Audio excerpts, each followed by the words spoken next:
Hey, Kenny Goff here, walking through my D&D adventure, Trouble in Waterlily. So this is a one-shot adventure designed for level 2 characters. It's mainly for beginner players, although you can absolutely have a more experienced player go through it and have an enjoyable time. Also structured in a way that's pretty easy to read if you are a new GM and haven't GM before.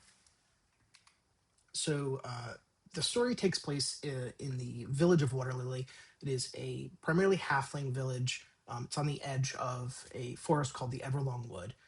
Now, 300 years ago, in the Everlong Wood, a family of elves called the Galanadels sort of ruled and kind of kept balance with magic and nature in the forest.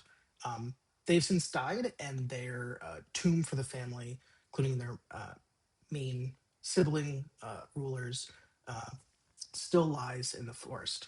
Now, there is recently been some undead attacks on the village of Waterlily. There was a necromancer, Evan Dorr, who basically came in and took over the tomb and has been looking for the book of Aramil, the great wizard of the Galanadel family. And he's been causing a bunch of trouble. The halflings don't really know what's going on, and they're scared. So the general structure of this adventure, which I go through here on this page, um, it's designed to kind of be run in two parts. Like I said, about a 3 to 4 hour adventure.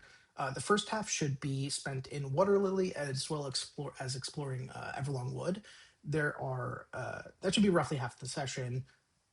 Maybe take a quick break, and then there's the second half. The second half should mostly be in the Tomb of Galanadel, um, and it's designed to be a little bit flexible. So if your party wants to spend a lot of time in the town talking to NPCs, the exploration of the wood can be a little bit short.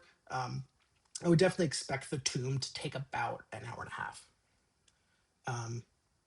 There is kind of three key NPCs I'd highlight. Cora Tealeaf, who is the town master of Waterlily, Erin, who is a fairy they meet in the Everlong Wood, and Evandor Greycastle, the aforementioned necromancer. So this first part takes place in Waterlily. This is primarily an opportunity for the players to interact with NPCs, have a lot of social interaction, and discover secrets about the town. There are a lot of different halfling NPCs they can talk to, and I laid out here a bunch of secrets. This is kind of laid out like Sly Flourish's 8 steps. So the secrets aren't tied to a particular NPC. So whoever they talk to, if they're rolling well or engaging with the game and with the NPCs, they should be learning secrets as they go. There are For each part, there's one key scene that happens. The first scene for this part is Pip. So Pip is a lost halfling, part of the village, who went out to kind of search for the source of the attacks, and was unfortunately zombified.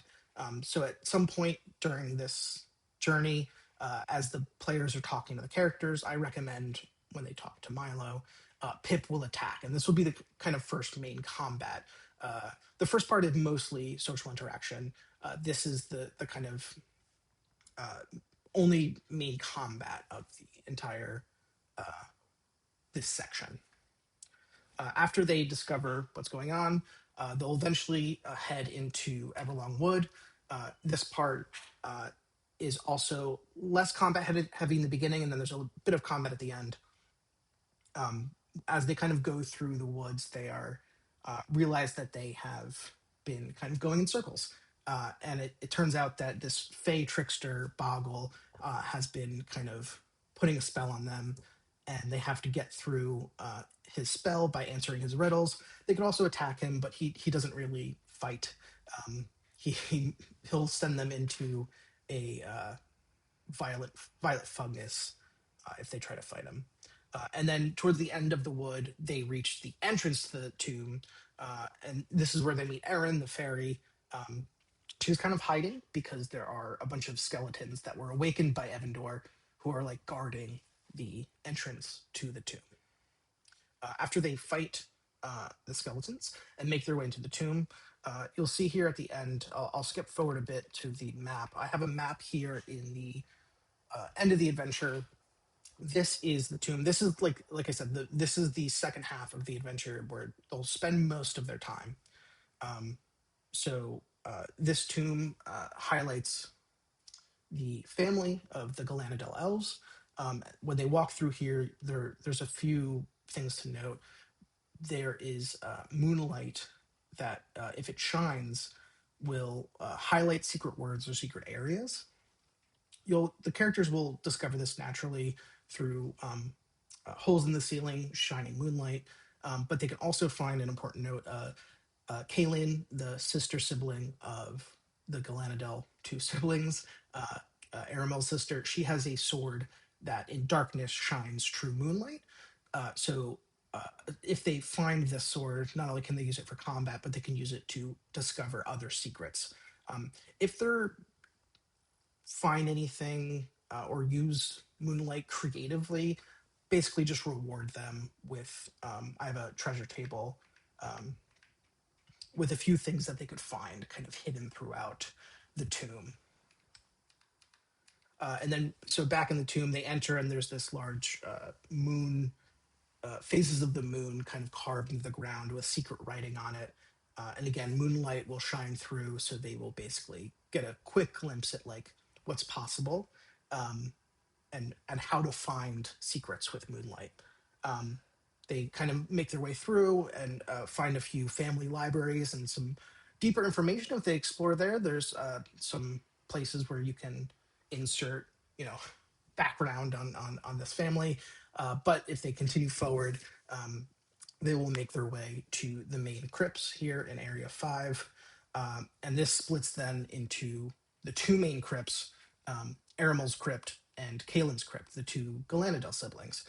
In Kaelin's crypt, like I mentioned, you can find her sword. This shines true moonlight in the darkness, which is helpful for various parts of the adventure.